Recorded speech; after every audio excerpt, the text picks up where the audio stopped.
Ian Felton is proud of his new digs. I always have a real joy at the surprise on people's faces when they visit for the first time, and you know, they're like, wow. It's not that the place is a nice modern living space, or that it passes the location test perched beside the river.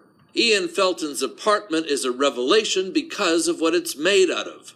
It's got all the comforts of home, and the view isn't bad either. But the important view here is from the outside in. This whole building is made out of what would otherwise be junk, out of shipping containers, and it may be part of the future. Look carefully. The entire building is actually a giant Lego set, a pile of blocks made out of the byproducts of modern trade. The shipping containers used to ferry goods around the world. The problem is the trade is mostly one way.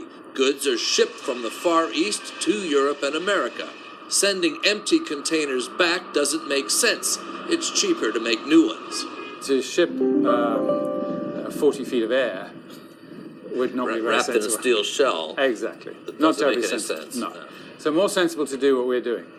What Eric Reynolds is doing is recycling the containers into buildings, homes, schools, offices. Lie them on their sides, pile them up, stand them on edge, cut window shapes into them. It's a handy, quick, and cheap way to build.